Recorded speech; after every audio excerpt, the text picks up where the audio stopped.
Assalamu alaikum and welcome to PTV World's special. I'm Maryam and joining me is Shehzad Raza. Tonight we turn our attention to a topic that is directly linked to Pakistan's security and stability. Of course, we will be talking about our counter-terrorism laws and their effectiveness in addressing the evolving threats of terrorism and misinformation. Over the years, Pakistan has had many laws, but today we'll be talking about the challenges that remain in implementation of those laws. And of course, with the evolving technologies and AI emergence, there is a need to evolve the implementation strategies to those laws, because terrorist organizations and terrorist networks, Shehzad, are actively using these as well. Of course, rightly said, Maryam. And as you pointed out that over the last 24 years, this war has transformed itself, and in a very dangerous way. Earlier, the militants and these Khawarij, they were using radio frequencies to put across their message. Now they have latest tool and gadgets, as we say, the social media platforms. They used improvised explosive devices. Now, after the fall of Kabul, they got hold on the latest equipment left by the NATO over there and striking inside Pakistan and attacking civilians and security forces with precision.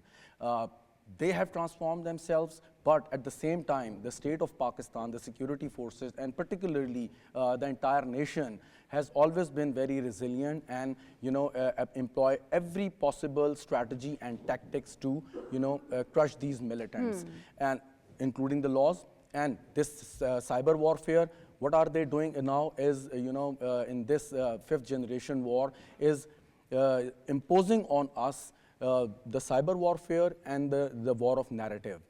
But what exactly is the tool to measure the mood of the people, whether they are falling victim to these ideology, are the general elections. Since 2002, when it all started, until the last general election, you can see the political parties which are believed to having some sort of sympathies with such elements, they never performed well in those elections. So the people never subscribe to their extremist ideology. So we are going to discuss this, as Maryam pointed out, laws and the social media. We know that a recent report by World Economic Forum also reports that misinformation remains one of the key issues that that is very much important, but other countries are also facing. And also, according to different reports, 2/3 of the content creators don't go for the fact checking. Exactly. So it remains an important issue that we discuss the implementation. You mentioned exactly. You mentioned the fake news and the artificial intelligence being used these days. So not only such tools are weakening the democracies if used by such elements, but also important in helping these elements to spread act of terrorism, especially the extremist ideology among the people. But as we say that we are not fooled, and we never subscribe to such ideologies. Right. And on this note, I would like to introduce the guest. With your permission, we have Ammar Jafri Saab, former additional director, Federal Investigating Agency, and the founder of Digital Pakistan. So thank you so much for joining us. We have Mohammed Saqib Tanvir, social media editor, working with a leading foreign media outlet in Pakistan. Thank you so much indeed. And Faisal Raza Khan, our own analyst and anchor. Thank you very much, Faisal. Yasser Latif Hamdani, he's a barrister and the legal expert. He's joining us on the phone line. Thank you very much, Yasser, as well. Faisal, to you.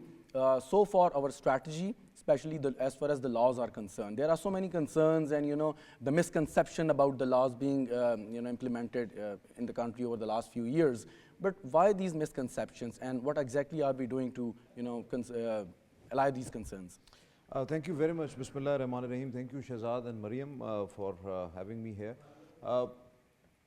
First thing, we should also account that right from the beginning, Pakistan facing a lot of challenges, particularly in 80s when there were lots of sabotage, espionage and sectarian violence was there. So lots of laws were actually enacted at that time pertaining to some sort of sectarian violence or the terrorism prevailing in the country.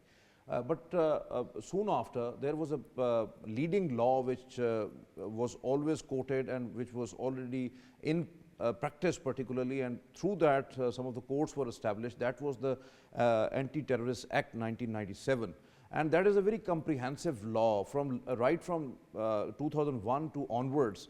There were lots of amendments done in that and in comprehensive way so that we can address each and everything on that. But unfortunately, because of the backlogs, because of the lots of adjournments into the different cases and loopholes as well, then the prosecution and the police acts and all that, and even the investigations, all of them actually affected a lot the case proceedings as well as the people in detention and all others. So you know that because of such delays because the law is very clear in that, because police has to investigate any sort of a terrorist case within 30 days of happening. If you have apprehended any sort of a culprit, and that must have to be inquired and investigated within 30 days. And then afterwards, the speedy trial means that every day court must have to hear that case, and within 7 days they have to decide it.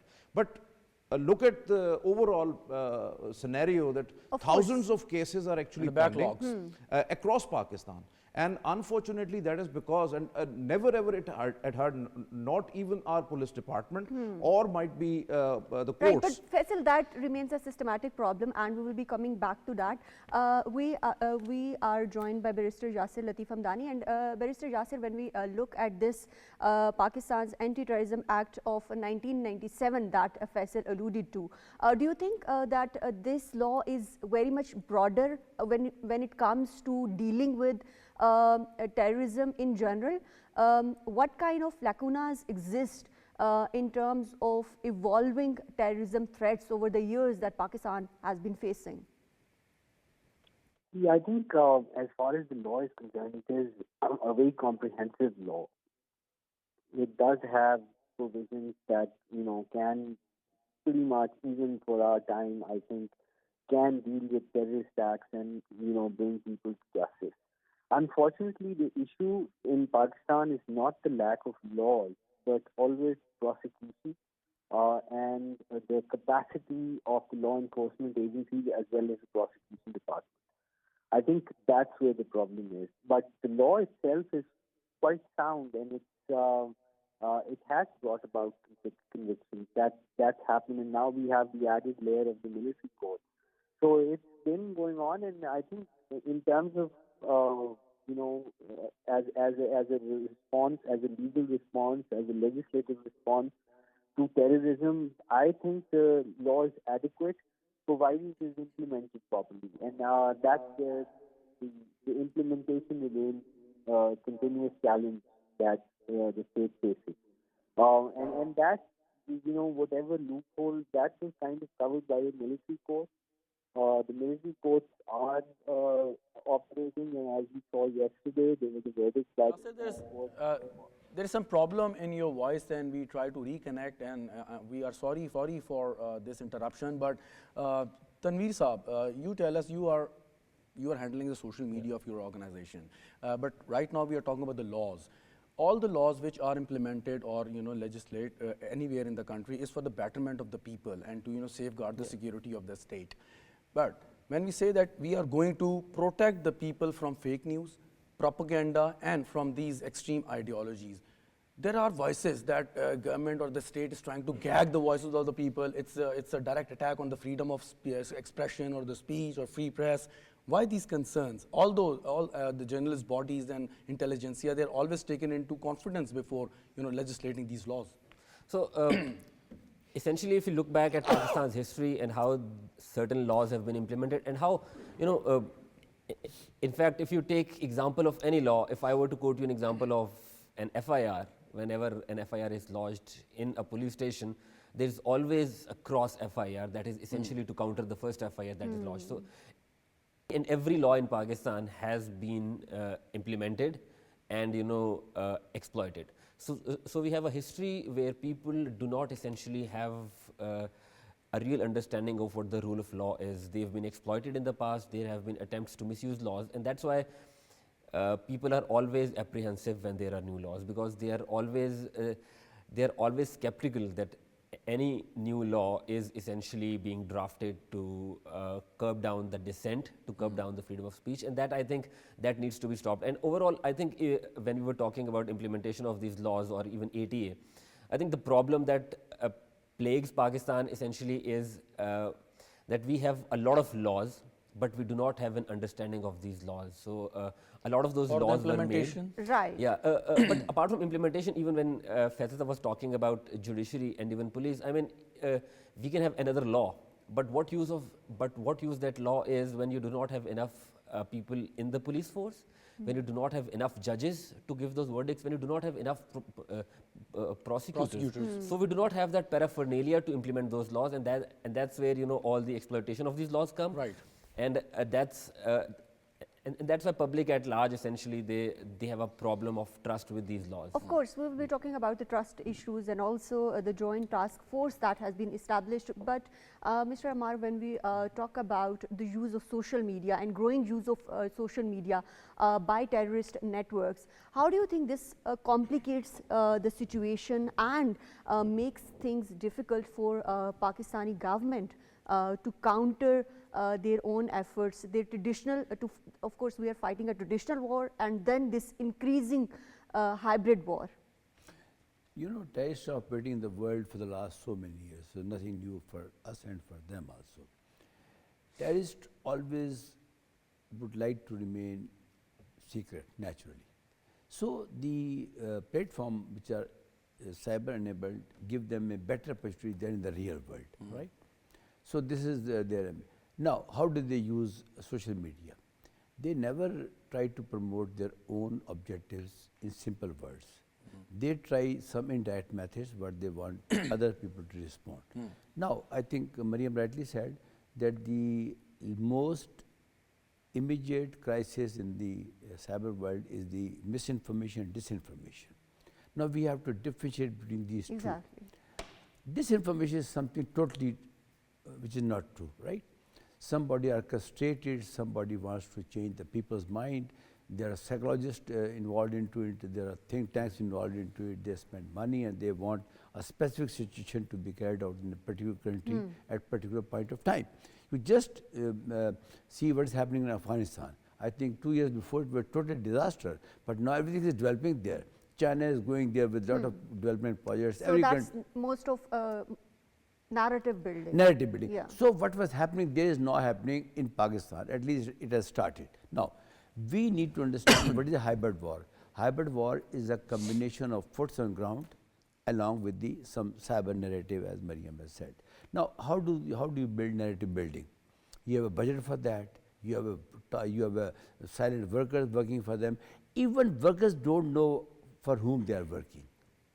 I have been into this business for more than 50 years now. I can exactly tell you the people who are involved into it are engaged in a way that they are innocent. Let me say. Now the laws come, right? This is very important now. We have all types of laws in Pakistan, but the gap I feel is they don't talk to each other. Right. Organizations need to talk to each other. Coordination remains a key issue, there- but at the same time, Barrister Yasir, when we talk about these laws, effectiveness and implementation remains key issues, and challenges remain. And one of the challenges is there are over 2 million pending cases in Pakistan judicial system. With that much number of pending cases, how effective are these anti-terrorist courts are going to be, and what challenges are they facing? What kind of reforms are needed? I think, again, you hit the nail on the head. We need implementation, and for that, we have to do the capacity building of the prosecutors, and also the judges. They have to, because obviously, like we've been talking about, the hybrid form of warfare. Remember, just to say one thing though, I mean, you can make as many laws as possible, but facing a hybrid war would require you to actually have people who are, there's a unity of purpose, and that unfortunately is missing. You see, you can't, in this modern day and age, you can't obviously shut down social media. That's not going to happen. But you have to have educated young Pakistanis who are passionate about the country to fight back at the war. So that's the only way of sort of the way to counter bad speech is to have better, more vibrant speech that would counter such hybrid warfare. So that has to happen, but that can't happen if you shut down the social media. That's not. In terms of the laws themselves, your question, I think we have to go back to implementation, and we have to have fewer laws but effective laws. That's what's needed for countering the threat in the digital space, as it were, the hybrid war, as we talk about. Right, Yasir. Thank you so much for your valuable inputs and joining us in this transmission. Faisal, if democracies like United Kingdom and the United States of America, they could have the special courts to deal with, such imminent threats, which cannot be dealt easily and accordingly with the normal judicial system. Why not in Pakistan? Why the people are wary of it? I think so that Pakistan has done a lot in a sense that, as Ammar Sahib has already elaborated, that lots of laws we have enacted, and those laws were also implemented as well. So not in letter and spirit. That is the one thing. Second is that and what were the challenges? Were the challenges in the system? Because we know that maybe law enforcement agencies are poorly equipped to implement these laws. No. This is not the matter, because you know that yes, wear and tear of the equipment is always there, and you need all the time the modern equipments, because most of the times terrorists have the most modern equipments and not the law enforcement agencies. So you need to enhance that capacity, training, the equipment and all that. But beside that, it is not all about equipment.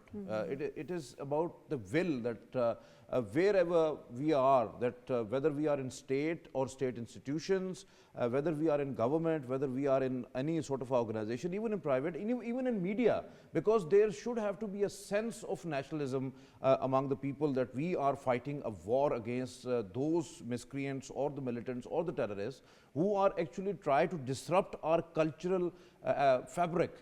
They are the one who are going to change our societal norms. They are the people who are actually disturbing our peace and stability, but and they are against the economic development. My point was that these militants, as you mentioned, they are not the common criminals. Yes, definitely. And they are bloodthirsty hounds, and after the people.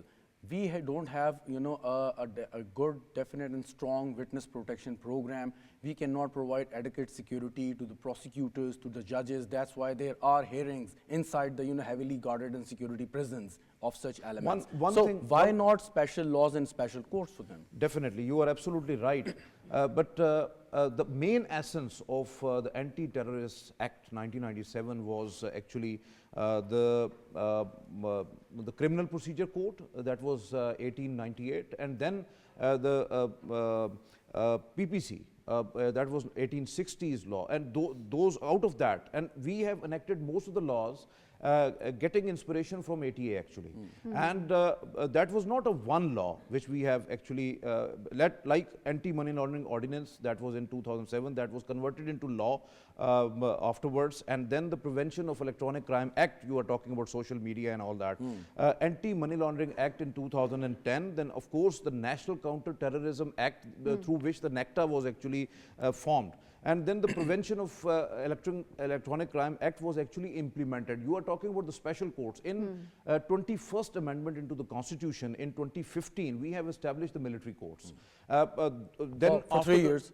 For 3 years, then after the sunset clause, we have given some more time to that as well.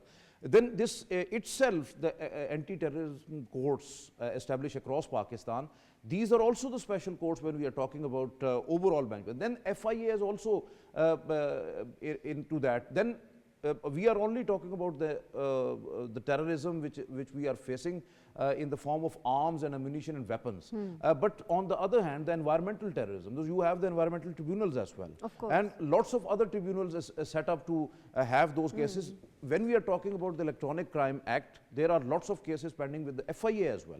So the thing is that laws are there, implementation is there, special courts were already set up, but the thing is that we have to consolidate it. We have to have inter-organizational or inter-entity coordination and collaboration and cooperation.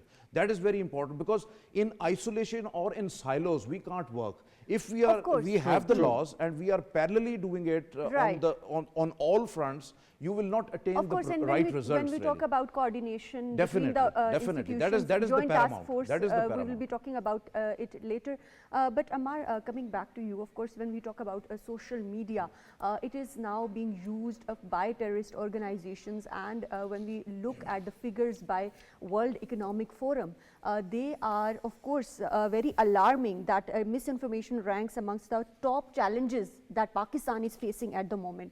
In your opinion, what kind of societal reforms are needed? Of course, we're discussing the legal avenues, and of course, we know the legal challenges that our system is facing, but what kind of societal or educational reforms are needed? So I think, first of all, we have to differentiate between misinformation and the connection with terrorism. Essentially, misinformation could be spread by somebody like us. I mean, if we get any information which is false and we don't know that it's false, and our intention is not to spread fake news, but we somehow just share it, then that would fall into the category of misinformation, which is like naivety, but does not have any deliberate intention to harm anyone.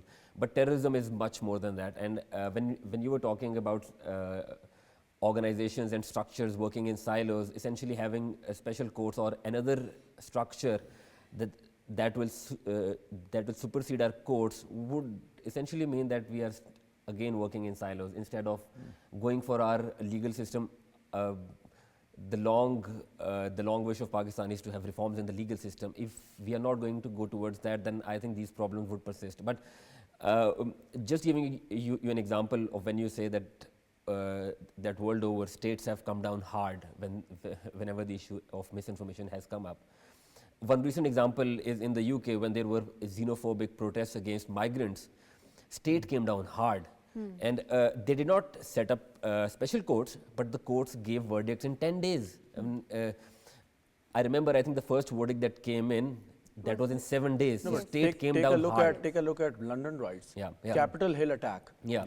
Those are the two incidents when they constituted special courts to deal with them Even swiftly. Turkey in 2016. Of course. But absolutely, but the problem in Pakistan is that even if we have those special courts, what legitimacy would they have? Because there would always be pressure groups who would oppose them. So at one hand, we have people who are killing, in cold blood without any impunity, and on the other hand, we are talking about legitimacy, the concerns of legitimacy, only that. So but whatever is done through the Act of Parliament. Yeah, but so that's the biggest legitimacy they get. Yeah, but somehow the question that she asked, the essence of her question was, what could we do that it does not harm our society? And that, I think, is the fundamental question. That I think it doesn't curb essentially the digital freedom of expression. Yeah. So we have to equip our society so much so that they have enough media literacy to identify which information is harmful to the society and which information, for example, even basic information of what a fact is and what opinion is. I think we as a society, we do not have enough media literacy to dissect information or consume media information, and that, I think, is a problem. If we have that sort of media literacy, then I think terrorists would not be able to influence the minds of people as much as they are right now. Right. And of course, when we talk about this issue, Digital Rights Protection Authority, there are talks of it proposed under amended cybercrime bill that is going to be essentially dealing with online misinformation. What safeguards, in your opinion, exist when we talk about this issue? The question you asked previously also, to my understanding, there is a need for a public policy on these issues. I don't see any public policy. What is a public policy? Which is decisions taken by the politicians, right? Then they give it to the parliament for discussion, then a notification is issued and the responsibility is given to one particular department. In all what we are discussing right now, I don't see any one particular department which is overseeing everything we are talking about, right? But one of the key issues is that we have a very politically polarized society at the moment. Right. things don't change based on our wishes. Things change based on their dynamics. To my understanding, we are target of so many things right now. We are target of global politics in the world. We are in a region which always remain a focus of different parties, right? Right now, world is seeing something like global south. In global south, China is there, India is there, Russia is there. So it's again a big change now. Whatever we see in BRI, whatever we see in CPAC, these are also incrementing issues which we need to discuss, because terrorists never operate on their own. I think gone are the days when we used to have the independent terrorists. Now they are state terrorists, they are independent terrorists sponsored by a number of organizations. Right, but what important role does global social media companies play when we talk about terrorism? Of course, their role remains important in removing or blocking that content. Right. Because when we raise voice for Palestine, our accounts are blocked. Right. But when a terrorist is, posting something online, that is not blocked. So how important is that to make coordination with global, of course, social media a need platforms? for organization like United Nations. We all know that United Nations is not functional based on the charter it was originally designed. There are so many inequalities going on in the world. Where is United Nations, right? To my understanding now, the response to your question is that this is narrative building. Somebody, somewhere in the world, having some funding. Without funding, things are not moving. It's clear to all of us sitting here. Things are moving with the funding. Now, let's see who is pumping this funding. Actually, we'll have to take it very seriously. There are a few things which we need to understand. You don't see on the surface. We need to understand, and there's a need. I'm just talking about Pakistan. There's a need for collective wisdom. All our politicians, our military and civil bureaucracies, our think tanks, our civil society should sit together. And let me give example. Something happens in London, there were some riots. In 3 days, the criminals were behind the bars. You see the Korea example, I think 2 weeks before. I think in 7 hours they settled things. Yes. We are fighting something for the last so many years. But even then we are confused. So there is no need of being confused. It should be a political will. That exactly was my point, Jafri Saab. And Faisal, if you would like to chip in and add something, because when you talk about, every time I listen to this argument that civil society, civil and military bureaucracy and the politicians sit where? We have the parliament which is voted into power, the government, and the people who are representing the people of Pakistan, the common people of Pakistan. So that is the best forum available for sitting together and debating such issues. And when these laws are enacted through the act of parliament, so that should be good enough for us. Why inviting other people? Is talking about, he is very right on that approach, and you are absolutely right in that particular perspective that the parliament is there and we have to debate there particularly. But there is no harm if the parliamentarians along with the civil society and all other stakeholders sit together. No issue. We were talking about London riots. Definitely. Was the British government invited everybody from every corner of the British Empire to come and sit and discuss? I'm not talking. Because they had the legitimate parliament over there and they enacted the laws. In that perspective, we have to bifurcate actually. First is the terrorism. When you have to act against terrorism, you have the courts available, you have the laws available, and you have to act according to that law, and you don't have to consume much time to decide the cases, because it is evident. Because right next to us is a private hotel. There, into 2010, there was a suicide attack, and culprits who were the facilitators, abettors, those were all arrested. And soon after that, after months or something like that, those were all acquitted. Why? Because of the very weak prosecution, and there were not enough evidences. And that's why those were, look at that, 54 innocent people were killed. And that was apparent. Whole of the Islamabad was terrorized. And you know that this is the problem basically, because the laws are there, implementation is there, and that is. I'm talking about particularly about the social media. Now, how to take it? Because we have the laws available on that. First, we have to understand, and this is, I think so, everybody's responsibility. It's the media's responsibility, it's the parliamentarians' responsibility, it's the government's responsibility. Everyone is responsible in that you must have to bifurcate that please, these are the private companies and the foreign companies who are actually operating the social media. Right. And they have their own interests, they have their own Very narratives, important. and sometimes they are building those narratives through, because they have to earn money. Right, and Faisal, might one I thing- ask another question, of course, from your discussion? How important is it that Pakistan uses data analytics and artificial intelligence Very to, of course, important, very detect important, definitely. the campaigns or the content that is being posted by terrorist organization or the misinformation that is available on the internet? Sometimes you have, state has all the ability, all the capacity and capability to do that. Because this is the line, because data analytics and the artificial intelligence, and even you can curb the doctored videos and all other things. They can easily detect no, misinformation. it's not easy in a Yeah. process when we are entering into the process, even the processes, because the companies who are, those are not here. Either the regional headquarters they have, or Yeah. they have the main offices there in United States or in Western countries. So they are acting according to the laws of that land. Their land. They are not responsible for the laws of Pakistan. So the thing is that we have to, first of all, we have to collaborate and cooperate with them That's as what well. I asked Ammar Sahib earlier as but- well, that how important is it that we coordinate with the global social media platforms? Because everyone sitting at the social media is actually, whenever they touch the social media, those companies are earning. They are earning dollars by our interventions. And that is their business. And we have to understand that why we are intervening into or cooperating into that business when we are earning nothing.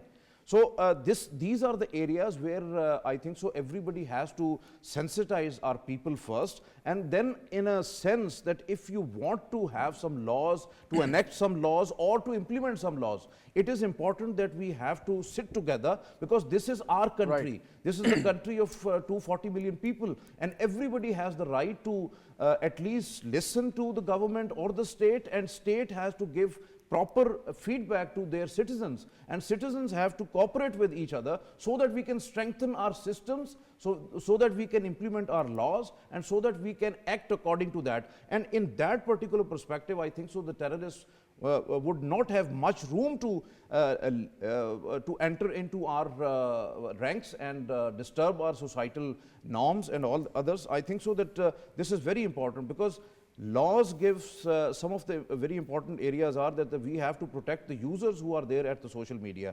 We have to protect our national security and public safety at the same time. We have to protect the democracy and the way we are conducting the elections as well, Of because course. lots of interventions are there. Then the foreign interference is always there, because India is exploiting whole of the situation and the fissures we have in our society. We have to decide as a home. We are living in Pakistan. This is our country. This is our motherland. We have to protect it at any cost. And then when you are talking about the intellectual property and the privacy, of course, the responsible social media use, that is very important, because most of I am just giving you an example of Australia. They have enacted a law and curb the use of social media under 16. So whether it is going to harm them, because under 16, how it comes that under 16 has some sort of a narrative, or he is going to give some decision, or he is the one who is entering into a debate. It is not the case, because we are actually exploiting and spoiling our generation. Of course, and So that is very this important point, and that leads me to my next question to Mr. Saqib. Saqib, when we talk about this point that Faisal earlier alluded to, giving the example of Australia, of course, and Pakistan has a huge youth bulge that is very much vulnerable and can be brainwashed by these extremist ideologies that are being easily available on social media platforms today. How important is it that when we talk about larger efforts of counter-terrorism, we handle those issues, those youngsters sensitively, and what kind of assurances are needed that they don't feel like that we are curbing, or the government or the institutions are curbing their freedom of expressions, but at the same time those educational reforms or the systems are kind of acceptable to them? So my functional role in my news organization is of a social media editor. That's my bread and butter. So I have a bias towards social media, and I would like to be the devil's advocate here. I essentially believe that social media has done a lot of good for Pakistani society, but yes, there are emerging dangers that can essentially harm the whole of the nation. But just one example, when we talk about terrorism or their narrative spreading in the society through social media platforms, I think there is only one platform that's doing that. And that platform is not on anybody's watch. We do not have the capability to monitor that platform, and that platform is Telegram. All the communication of terrorists is done through Telegram channels, but essentially they don't use WhatsApp, they don't use Facebook, they don't use, I don't think they use X anymore because they get blocked. So their narrative essentially is stopped, but still they are able to communicate through an app. And mind you, the owner of that app was arrested in Paris Yes. 2 or 3 months ago. So the West has already clamped down on that app. So there is already this space of action against social media companies. The problem with us is that when we negotiate with those big social media, big media, we do not have a leg to stand on. I was having a discussion with one of Facebook's operatives who was visiting Pakistan, and we were talking to them about the election dynamics and the misinformation during the elections. And I asked them that, what do you do when there is some misinformation regarding elections on your portal? They say that if we are alerted to it, we take it down immediately. But if we are not alerted to it by the election commission, that we are unable to do it. And that was when we realized in these 2024 elections, one political party of Pakistan did not have any allowance by Facebook to operate. If they created a Facebook page, they would shut it down. If they created a post, they would shut it down because Facebook's own laws had barred that organization from operating, which was essentially a big social media company interfering in Pakistani elections because they were not giving a free platform to that specific political Saqib, party. but we have seen global examples of election manipulation as well, of course, in US as well, and that is one of the examples. But at the same time, we can see that a lot of content by these terrorist organizations is available on Meta and other platforms that is accessible But it does not have to a lot of vulnerable reach. youth.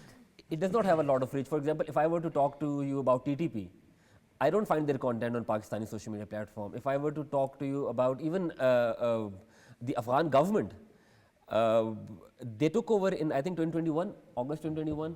By January 2022, they were not allowed to operate on Facebook. When we talk about terrorism, of course, Ammar Sahab, it doesn't only include organizations like TTP or other propaganda, but also the kind of fear that misinformation spreads in a society that leads to violence or riots. What's your take on this? That what must be done by the governments and, of course, to safeguard reputation of institutions as well? Right.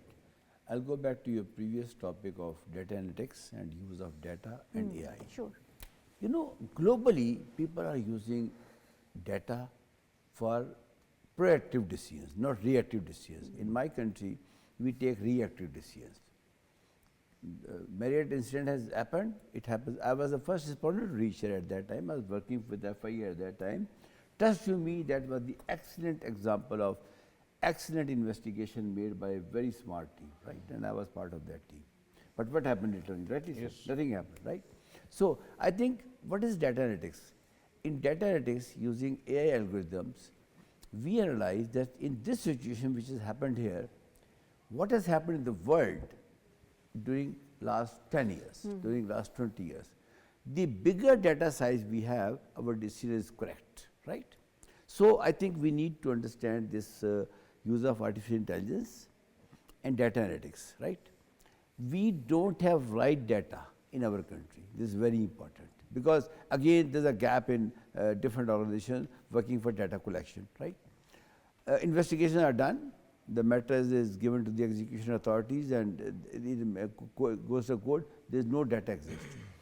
Yes, I know NECTA is doing something, and I think NECTA is doing something very interesting, but we need to build data about different use cases of terrorism in Pakistan along with entire world. Now, if something happens, we can decide in, let's say, less than 5 minutes, then in this situation, what is the remedial measures which should be taken immediately? Proactive. Right? Proactive.